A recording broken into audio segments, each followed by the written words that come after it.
panjang. Anak aku dia. Hakim dulu kereta datang juga. Oke.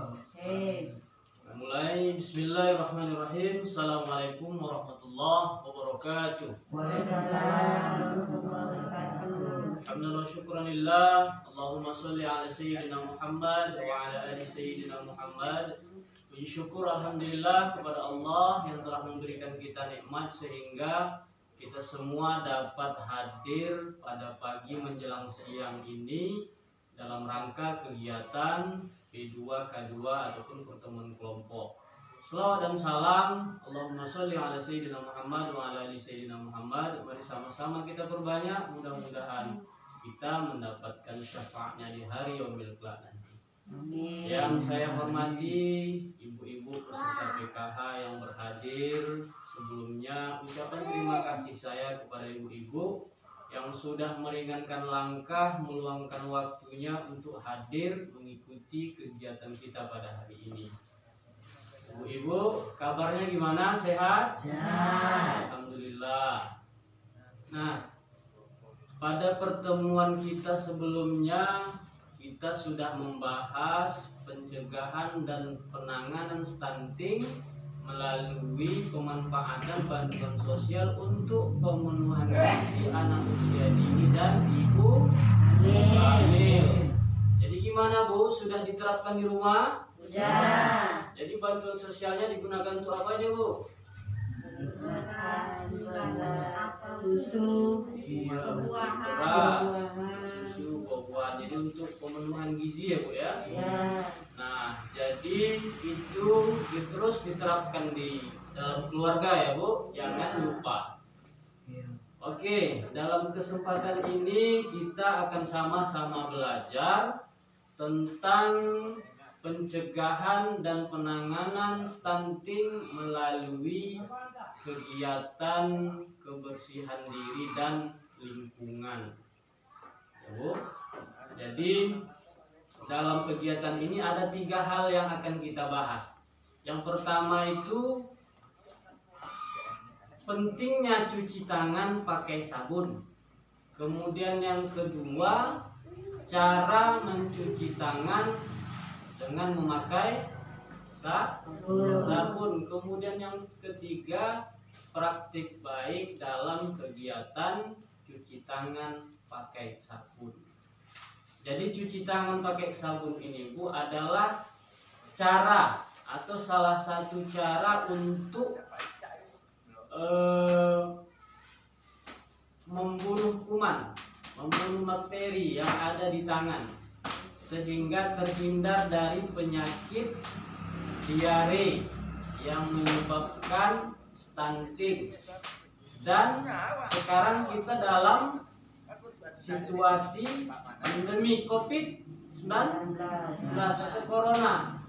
Ini juga berpengaruh atau bermanfaat untuk andai kata ada tangan di virus di tangan atau kuman, ketika cuci tangan maka virusnya akan mati. Artinya mencegah yang namanya penyakit menular. Nah, jadi gimana kira-kira ibu di rumah? Udah melaksanakan cuci tangan apa belum? Sudah. Jadi pakai caranya Bu, ketika kapan saja itu tangannya dicuci?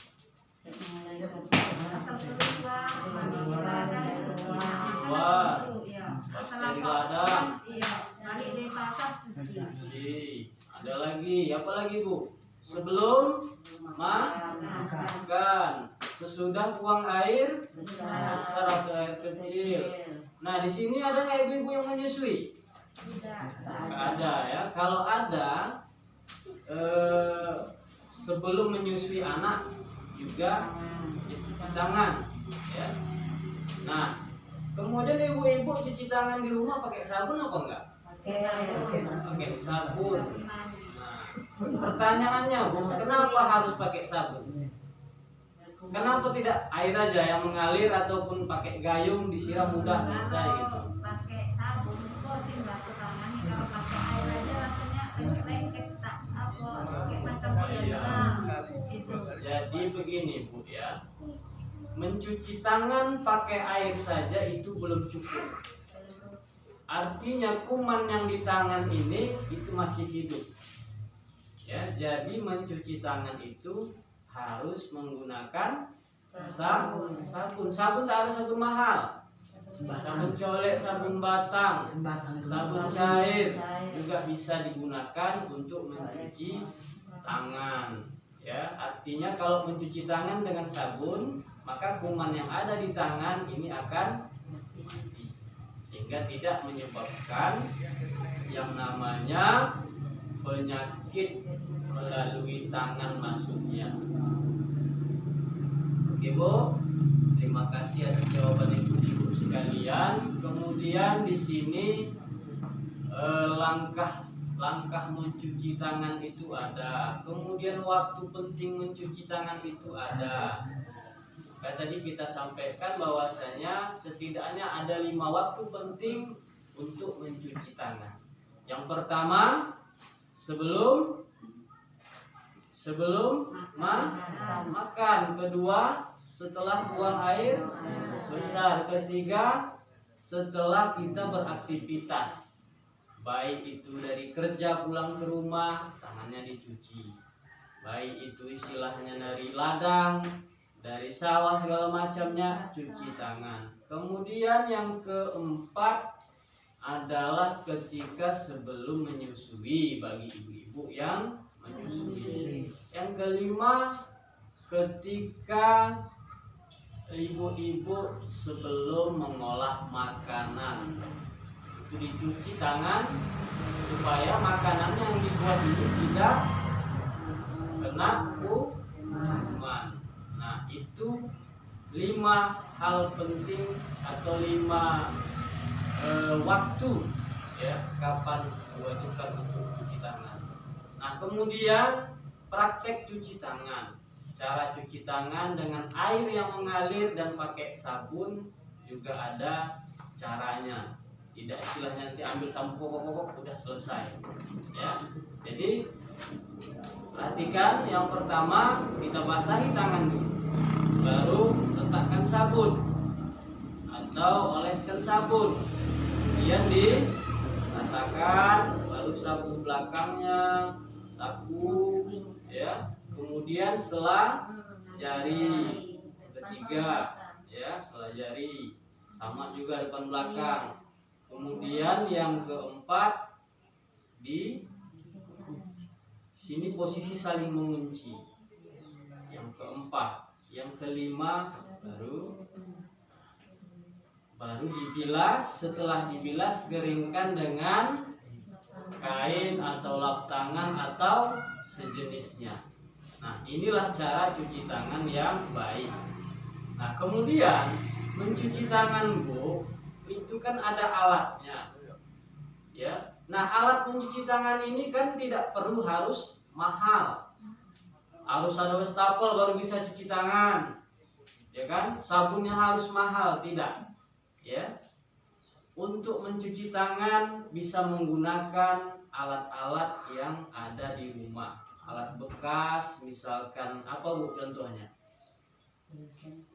Jerigen bisa yang bulat, yang pentingnya dia wadah yang bisa diisi air.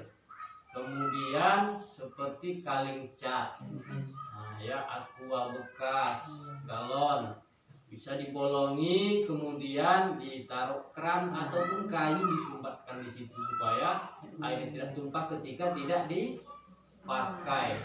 Jadi bisa dimanfaatkan alat-alat yang ada di rumah yang tidak dipakai. Jadi penting sekali untuk melakukan cuci tangan pakai sabun dan air yang mengalir. Artinya kuman yang ada di tangan ini Bu, ketika ini berkuman, kita sentuh benda atau makanan kemudian dimakan, kuman masuk melalui mulut, akan masuk terus ke usus, terutama bagi anak-anak. Kemudian ada gangguan di usus, terjadi penyakit diare. Diare salah satu penyebab stunting dan penyakit-penyakit yang lainnya. Nah, jadi di sini tadi kita sudah pelajari, kita sudah materi tentang praktek cuci tangan, maka kita langsung praktekkan. Ada alat praktek yang sudah kita siapkan. Jadi ada 2 atau 3 orang ya Bu yang maju. Yang lain perhatikan. Yang dekat aja boleh, yang dekat sini. Oke?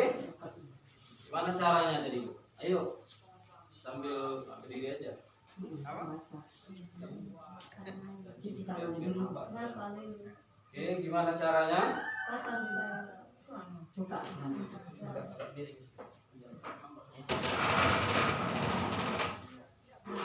Oke, sudah dibasahi tangannya, baru dikasih sabun. Ini kemana juga? Ya, ini belakang, sela-sela jari, depan belakangnya, kemudian ini ada lagi jempol ya, jempol ini ya. Nah, ini baru setelah itu dibi. Belas. Lah. Udah bukan. Oke. Satu lagi, siapa lagi? Praktekkan.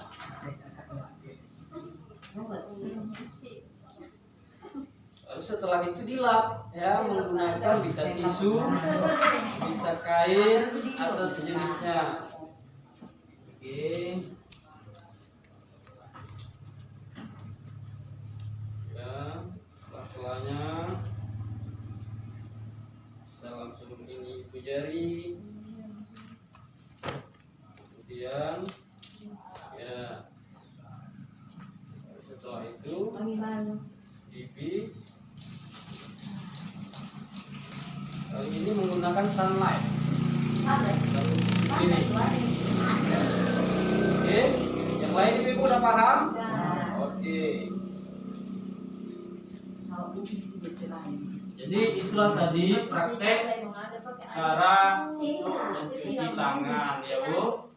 Jadi pada intinya cuci tangan tidak bisa hanya dengan menggunakan air saja.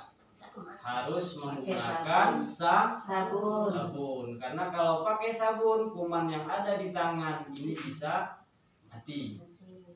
Sehingga terbebas dari namanya penyakit, misalkan diare, penyakit menular yang sekarang sedang mewabah COVID-19. Jadi bisa salah satu untuk mencegahnya adalah dengan mencuci tangan. Jadi ada pertanyaan Bu sampai di sini?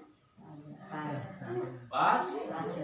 Oke, kalau tidak ada pertanyaan, kita sudahi sampai di sini. Saya simpulkan sedikit tentang kegiatan mencuci tangan pakai sabun adalah kegiatan untuk mencegah penyakit menular, penyakit diare yang bisa menyebabkan stunting dan juga penyakit-penyakit yang lainnya. Ada 5 waktu penting untuk mencuci tangan: sebelum makan, sesudah buang air besar, setelah beraktivitas, kemudian sebelum menyusui bagi yang menyusui, kemudian sebelum mengolah makanan. Cara untuk mencuci tangan sudah kita praktekkan. Mari sama-sama ini semua kita praktekkan di rumah supaya kita membiasakan hidup bersih sehingga dapat mencegah stunting. Jadi mudah-mudahan kita semua, terutama di wabah COVID-19 ini, bisa terhindar dari yang namanya terpapar COVID, terhindar dari yang namanya penyakit stunting. Mari sama-sama kita berdoa kepada Allah. Amin ya rabbal alamin. Jadi demikian yang dapat saya sampaikan dari awal sampai akhir penyampaian. Mungkin ada kesalahan atau kesilapan, kepada Allah saya mohon ampun, kepada ibu sekalian saya mohon maaf yang sebesar-besarnya. Terima kasih atas perhatian. Billahi taufiq wal hidayah. Assalamualaikum warahmatullahi wabarakatuh. Waalaikumsalam warahmatullahi wabarakatuh.